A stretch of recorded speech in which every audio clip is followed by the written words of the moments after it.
If you want to remove a payment method from your Apple TV Plus account, follow these straightforward steps. This guide will help you navigate the process easily. Step 1. Open Settings. Start by turning on your Apple TV and navigating to the Settings app on the home screen. Step 2. Select Users and Accounts. In the Settings menu, scroll down and select Users and Accounts. This will show you the account linked to your Apple TV.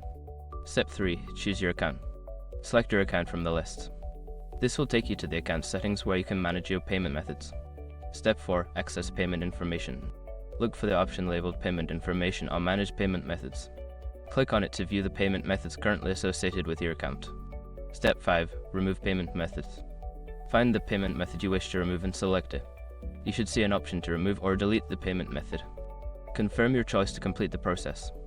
By following these steps, you can easily remove a payment method from your Apple TV Plus account. If you encounter any issues, consider reaching out to Apple support for further assistance.